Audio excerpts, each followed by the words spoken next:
Hey everybody, it's Chris Mahan. Welcome to a special March 1st Saturday edition of Lead Teen Podcast. I wanted to jump on real quick. It is March 1st, and there's a lot of great things that happen in March, like March Madness. Michigan State better go all the way this year. They got a great team. Um, St. Patrick's Day. I'm Irish, and St. Patrick's Day for my family is a huge event, so I'm wearing my lucky shirt here. It's also a time to reflect because we're going to spring, and spring usually means a new beginning. We've had our winter, we've had everything at a dormant. So in nature, this flowers are blooming, the bees are out, everything's kind of looking nice because Mother Nature's saying, "Hey, it's time for a little rebirth. We're going to kind of, you know, come back. We're going to start over." And that's a great thing too for us as people, is to think of a time to start over. A year ago, this month on the 20th, my father passed away. I've talked about that numerous times. So this month is a little bittersweet for me because I am kind of fond of March because of basketball and just this turning of spring and things like that. And St. Patrick's Day was a huge moment for my dad. It was a huge holiday for him. And for him to pass 3 days after was very disappointing because last year he was in the hospital during St. Patrick's Day, and we didn't get to celebrate any of it. We didn't get to have our dinner. We didn't do anything because he was in the hospital. And so this is kind of bittersweet for me this month. Um, yes, I'm wearing my lucky shirt. I mean, you can see it. There you go. That was one thing, though, that growing up, I told my dad that even though we're Irish, I don't believe in luck. I believe in opportunity, in creating opportunity. My dad's like, no, no, we're Irish. It's lucky. You got to have lucky, and lucky on your side. And your gold coin and keep a dollar in your pocket and just all these little Irish things he would try and give me as a kid, like these little sayings and different things that we would talk about.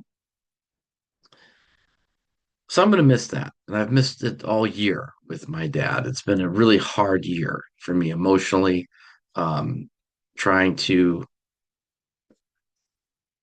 not forget him, but also remember everything. And it's hard because when someone's gone, we can't just call them. We can't just do whatever. So I'm feeling very unlucky in that sense. But at the same time, because of all the memories and things that he taught me and the things that he said to me and things that we talked about, I do feel like I'm very lucky to have had a dad that was that passionate about our family heritage, about who we are as a family, our name. That meant a lot to my dad, a whole lot, actually. And this was the stuff that I want to remember the most. It makes me feel very lucky to have had someone like him as my father. Yes, I've spoken about my father's addiction to alcohol, the different things. I did a podcast on that. It was very hard to do that podcast, but it also gave me a lot of clarity. And it gave me a lot of insight to not only my dad, but to other people that have gone through or are going through something like that. So I feel very lucky that I was able to experience that so I can use that experience to help other people. And I think I've done that quite a bit in this past year. So even though something may not seem great at the time, we have to reflect on it and say, you know what? This was a horrible moment and this was terrible. And I can't believe that this has happened. But here's what I've learned from it. Here's how I've grown from it. Here are all the awesome memories that I have with my dad or my mom or my brother and sister and everybody that I grew up with. And then you begin to reflect on your life and think of your close friends now. Who are you friends with? Who are you close with? Who kind of inspires you every day? And as I'm thinking about this, I had an instance happen yesterday. There was a guy in our workshop at work, and we were talking about commercials and creativity, different things. And then I don't know how it turned, but he started to talk about his divorce and not being with his daughter and all the money that the lawyers have cost him and all the just the turmoil and the emotional distress that he has felt this last couple of years with everything with his daughter. And then I have another guy that I'm working with. that's going through a lot of the same stuff. And I got to thinking, I was like, man, you know, guys have a lot going on. Men are finally being able to talk about things in society. There's songs about it. I mentioned Dax all the time, the singer Dax, talk about his songs all the time. And there's just so much that's happening for the mental health and well-being of men. Because in the last 4 or 5 years, what have we heard? I got accused this the other day, and it really, really bothered me.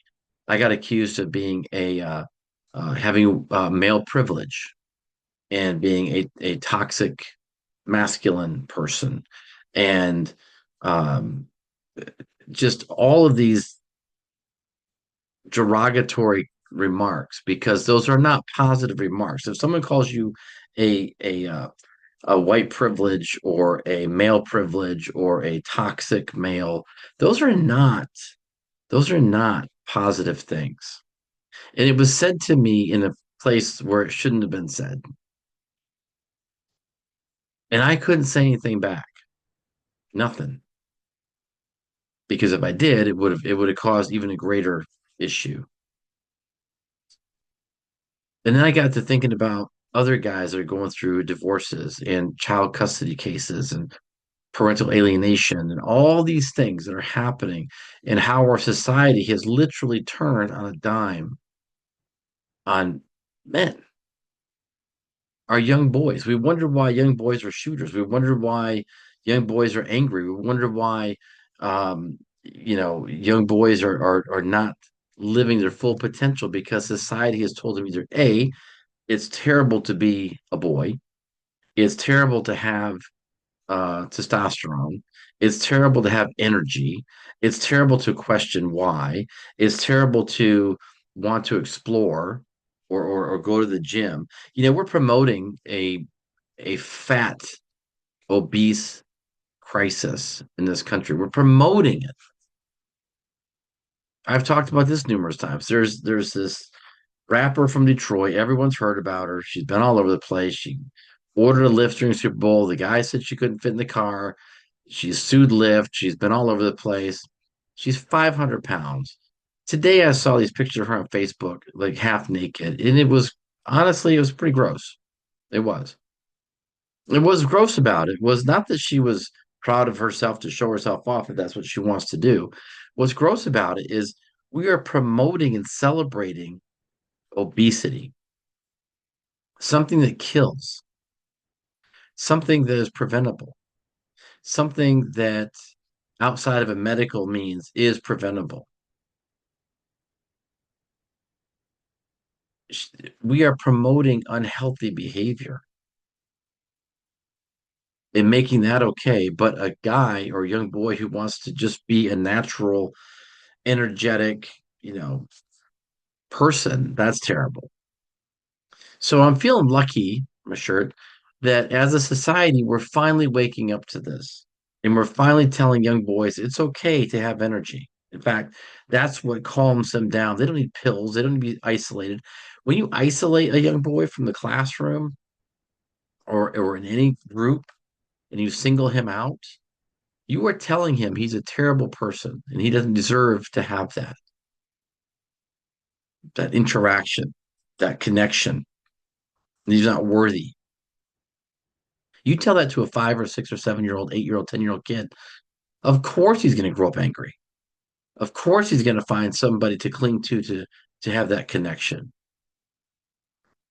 I'm taking a class right now for vocational rehab to be a job coach for vocational rehab clients. And one of the things there says that, back in the day, people that were called idiots, retarded, imbeciles. This is back in the 30s, 40s, 50s, and earlier. It wasn't until the 1960s that in probably the early 70s when actual reform was happening for people who now we call uh, cognitively challenged or um, you know just we don't use the words retard. We don't use the words these derogatory words.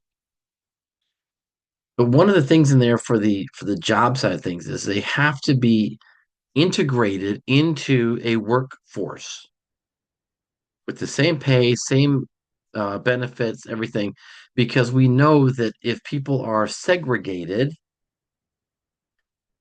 they don't feel empowered. They don't feel good about themselves. So when we take young boys or men later who become these young boys, become men that are angry, and emotionally isolate them, is there any wonder why they're so angry and hurt and bitter? And then we use words like, male privilege. I can say a lot of things about a lot of groups that have privilege, but if I did, I would be a toxic male for saying that.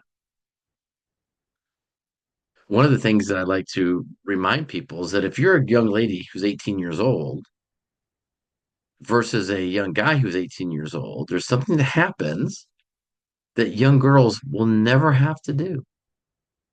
Only boys. And if you're a guy over the age of 18, you know what that is. That's you have to sign up for selective service. I remember I had to do it back in the 80s. My dad took me to the post office and I thought he was kidding. It was just less than maybe a decade or just over a decade removed from Vietnam. And we knew a lot of guys that were still dealing with Vietnam. They'd been out a couple of years.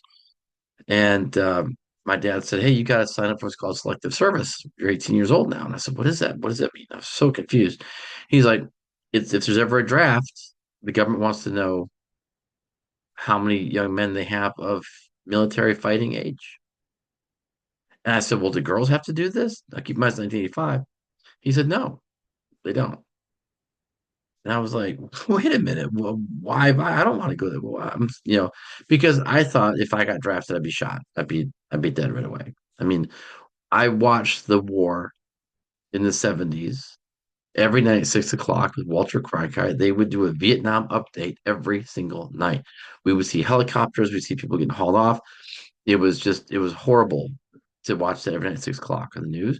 So that was kind of ingrained in my brain that if you go to war, you're gonna die. That's all I talked about was the number of deaths. They talked about all the lost, the MIAs. That's all I talked about in the news. So my dad said you have to sign up for selective service. I literally thought he was kidding. So how is that male privilege?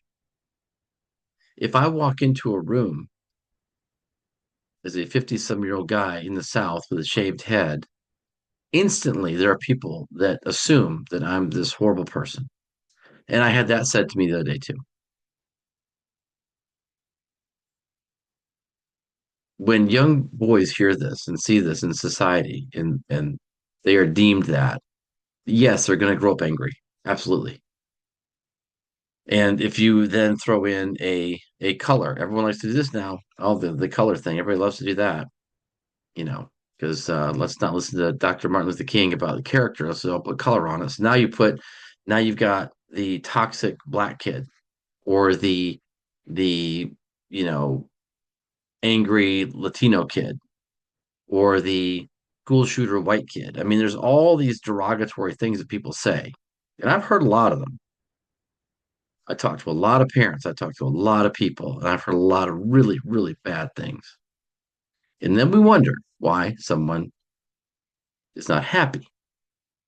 So we have to change that. And that's why I'm feeling very lucky right now because our society is finally changing these things.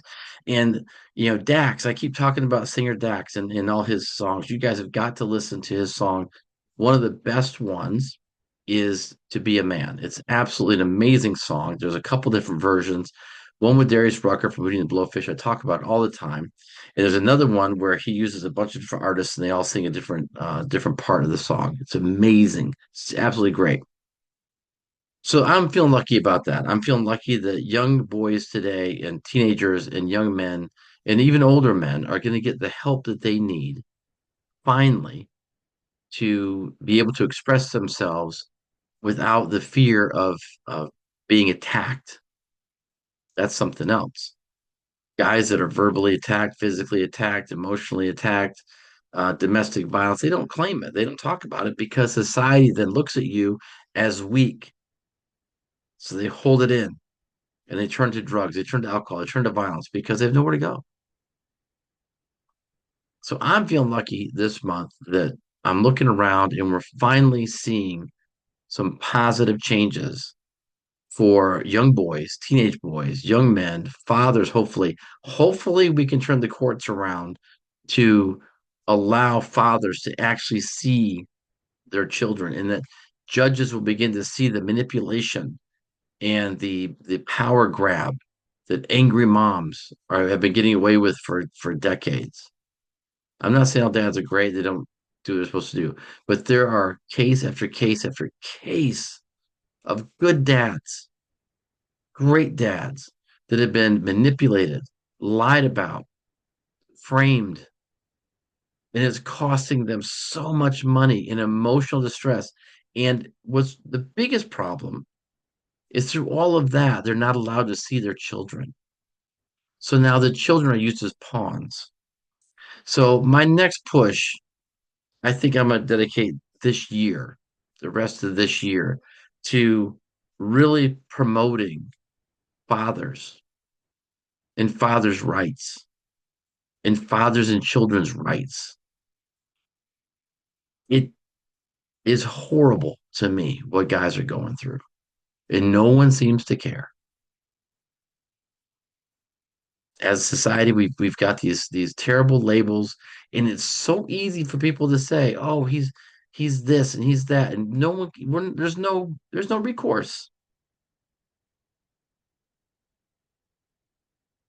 That needs to stop. It needs to stop. So think about all the good things in your life. Think about all the good things this month with spring and what's going to happen this year. If you're a dad, I want you to reach out to me. Tell me your story. I want to do a podcast. I want to do a whole series podcast. So let's do something. Reach out to me at leadyourteen@gmail.com. Leadyourteen@gmail.com. And let's do a series of podcasts on fathers' rights and what you've experienced as a dad or as a male in America in the last 10 years.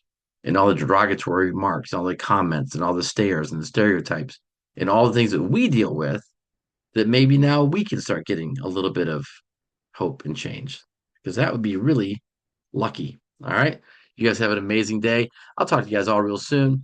And again, have any questions, comments, or concerns, you want to reach out to me, leadyourteen@gmail.com. I'll be happy to talk to you, put you on the podcast. Let's go. Let's go. Let's go. All right, you guys. See you.